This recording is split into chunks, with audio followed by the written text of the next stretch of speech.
Good afternoon, Ms. Jacobs and classmates. Today we are here to present our Pay It Forward presentation. An environmental, cultural and social issue that we have chosen that affects members of the community is gang violence in Victoria.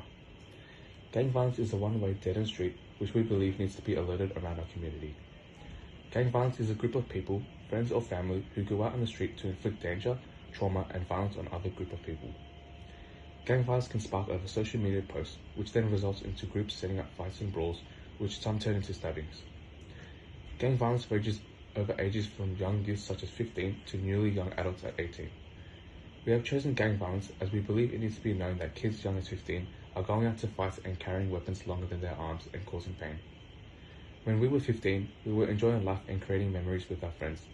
Kids in this day and age may not have that choice and have the constant look over their shoulder. Gang violence is not just a social issue by itself.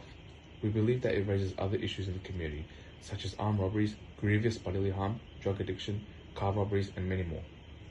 Gang violence does not only link to other issues in the community, but leaves the person with two choices in life: jail or death.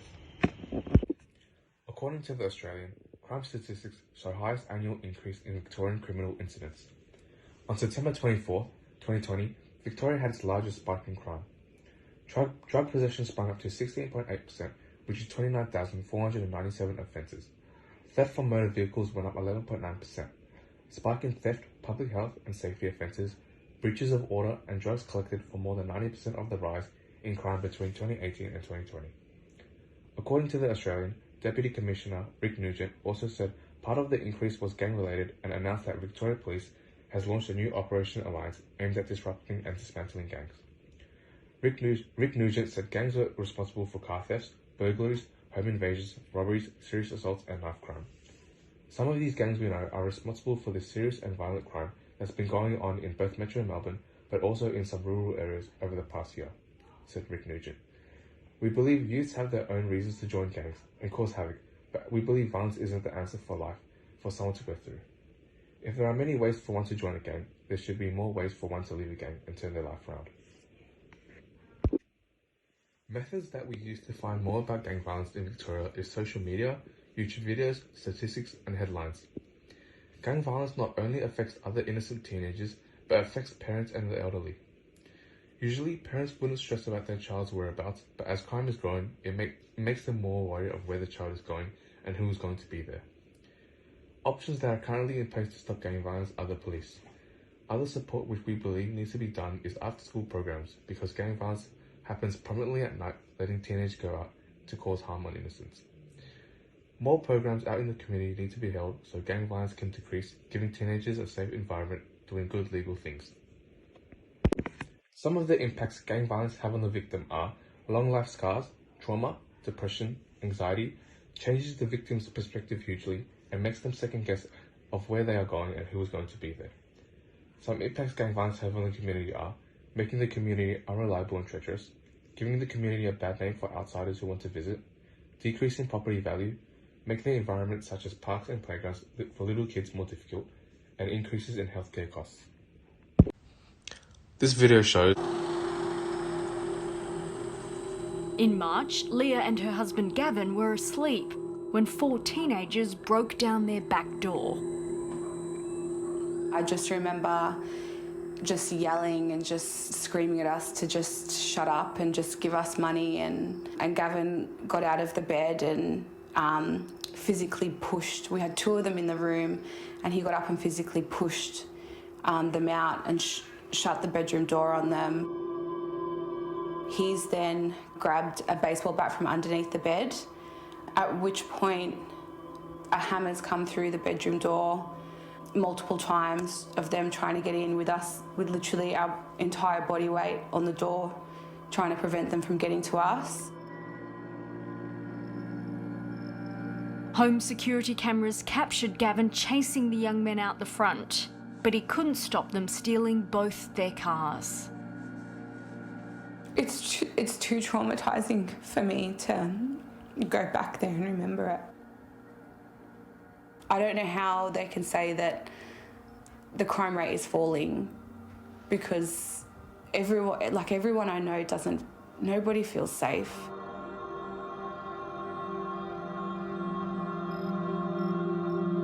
The teenagers, described as being of African appearance, are still on the run. Every time I see a black person down the street or just anywhere, it's like a trigger. Before all of this happened, I wasn't scared of black people or people of colour or whatever, but now it's like I can't even face someone in a store that's black because of what's happened to me. And I think that's really unfair. It shouldn't be like that.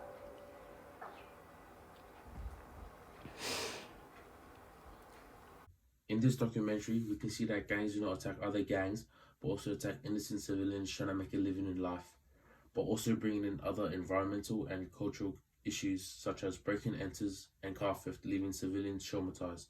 These are some of the impacts gang violence has on the community. Also in this video, No holds barred police operation targeting teen gangs. Our cameras join cops on the beat, locking up street thugs who think they're above the law.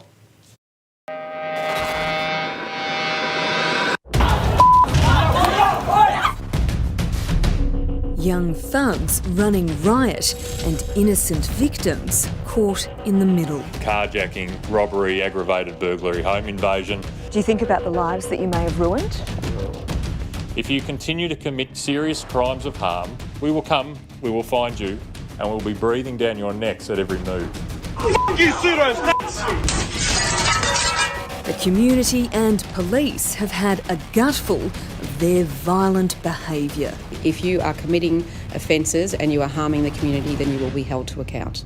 Tonight, also in this video, intensifying in the wake of a Deer Park schoolboy's death as police race to shut down violent youth gangs terrorising Melbourne's west, an outpouring of grief from the teenagers' 10 siblings.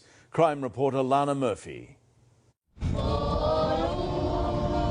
Their faces show you their pain, but their voices make you feel it. Help me find the way. 10 broken brothers and sisters guided by their parents in prayer, singing for Solomon. We love you, Solomon. I'm just going to be missing his smile. The 15-year-old was stabbed to death in front of his young cousin in a Deer Park car park on Tuesday. The group of boys saw us and then they started yelling and running towards us. Targeted by up to 10 armed teenagers, some as young as 13, claiming to be part of the Brotherhood.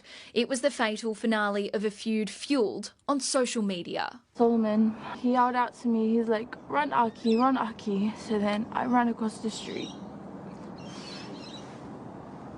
And then that's when they got him and then they started bashing him up. Whoever found me there, they are my family too.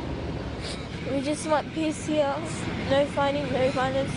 That message echoed by Victoria Police. We turned our mind to the likelihood of retribution and reprisal attacks. Officers are monitoring known gang members from Tarneet to Keilor, tracking their online movements with threats of a third brawl tomorrow night circulating on Snapchat. Police will be here in noticeably bigger numbers for the foreseeable future, and the moment they hear of any planned violence, will be able to activate an operation normally reserved for Melbourne's major events.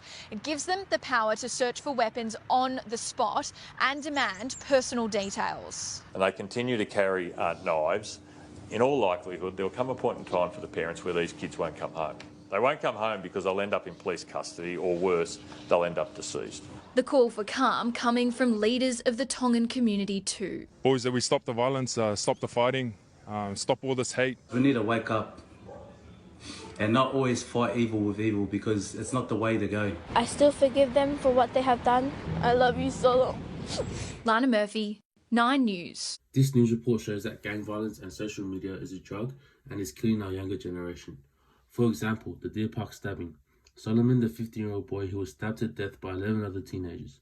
Out of the 11, the youngest murderer was 13 and oldest was 17. A young 13-year-old boy murdering another boy over small drama over social media. More restrictions need to be put online for young youths to not see and do such horrid things. 15 years young and he did not get to complete high school. Gang violence isn't only hurting the victim, but hurting the victim's family and suspect's family. Gang violence needs to be stopped and needs to be known to the community that anywhere you go is not safe. Organisations and services. Available support for gang violence in Victoria are Jesuit Social Services. Jesuit Social Services is located in Richmond and Box Hill. Youth Justice Community Support Service is a support service which Jesuits aid. Youth Justice Support Service provides integrated and intensive support and services to young adolescents to people involved with the youth justice system to improve young offenders and become better people in society. Their aim is to reduce serious, frequent rates of reoffending by young people and minimise their progression into the criminal justice system. They also prepare young people for adulthood by developing their independence, resilience, and pro-social connectedness to family and community. We rate Jesuits and its program for the Youth Justice Community Support Service a 5 out of 5 as they are trying to better an individual who is lost and been in the system to help them see there's another way out and can turn your life around, and engage back into the community and become a better person. Another organisation who aids not only young people but troubled teens who have been in gangs are the Drum.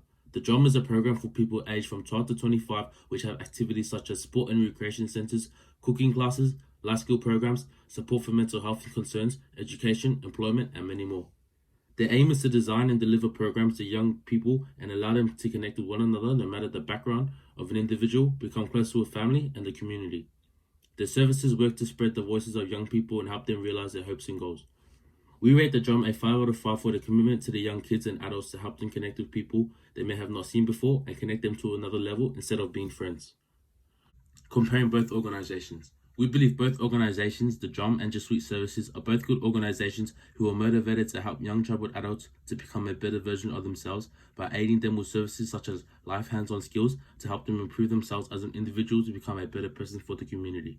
The Drum helps people from past experience, aiding them with services such as physical support and programs, whilst Jesuit go out to troubled teens and present programs and get them included into activities after their program. Out of the two organisations, the Drum and Jesuit Social Services, we have decided to build a partnership with Jesuit Social Services. We chose Jesuit Social Services as we believe Jesuit and us as a group have the same aim, which is to reduce severity and rates of reoffending young people and minimise the progression into the justice system. The other goal which we were passionate about was to prepare young people for adulthood by developing their independence, resilience, and pro-social connectedness to their family and community. We have used 3 strategies to get a hold of them. We have emailed, phoned, but they did not pick up, and we tried to reach out to them, but they kindly told us they're not seeking assistance. We thought our strategies were good, but they did not work as Jesuit did not seek for our help. We thought emailing first was a good idea to get an answer back, but we did not receive an email back. So we thought calling back and reaching out to Jesuit was a good strategy, but Jesuit told us they were not seeking for help. Goals.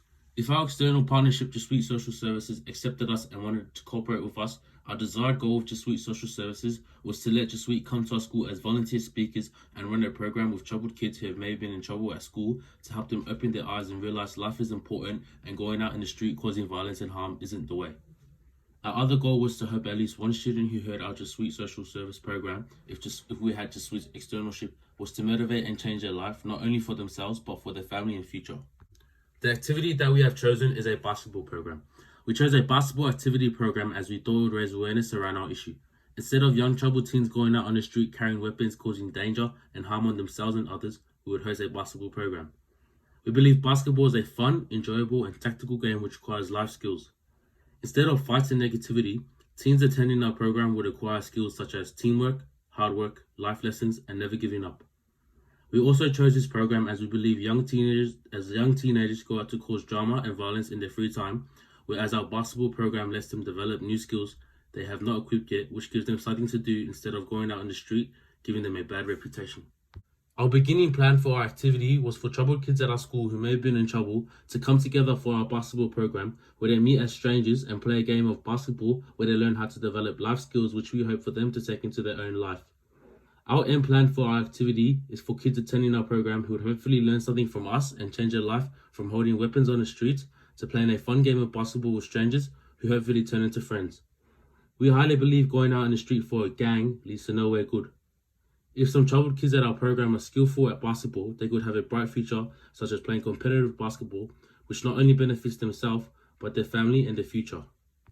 The budget for our activity has no cost, it is free. We would just need some resources from the gym such as basketballs and colour tags to split the kids into teams. Our activity would be held outside the green courts. If then it starts to rain, we will go into either the northern or southern gym and continue our basketball program there. Risks and hazards for our activity. Risks and hazards for our activity would be injuries to the lower body, mostly ankle sprains, slips and trips. Injuries to the hand, fingers, head, face and teeth. The ball could be coming near your face without you knowing and could possibly hit you. You could get hit in the eye accidentally by someone's fingers and elbows. How is the activity an example of paying it forward? We believe our activity is not only an example of paying it forward, but also raising awareness about gang violence.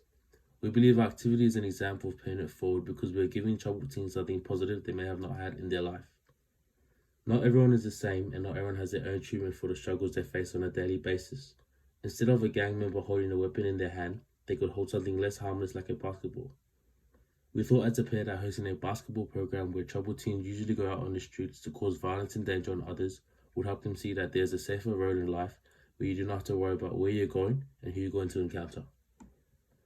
Living life looking over your shoulder isn't the way of life and not only affects gang members but the parents. Some parents migrated for their child's sake, hoping for them to have a bright and better future. Gang violence only leads you to 2 yards in life, the jail yard or the graveyard. Basketball is a fun sport which allows you to gain new skills which is useful in life. Basketball also gives you more pathways in life and more positive than roaming around the streets looking for your next victim. Life is too short and precious to get killed for a gang or postcode. Gang violence isn't just a one-way road, it is a vicious cycle that needs to be ended. Too many young youths are dying over something so small. More after-school and community programs need to be held and teach young youths about the impact of gang violence. Also, more mental health services should be out there for younger generation, as most young teenagers bottle up their emotions and release their anger on unnecessary people. Don't let something you do for 20 seconds get you 20 years. Thank you for listening to our Pay It Forward presentation.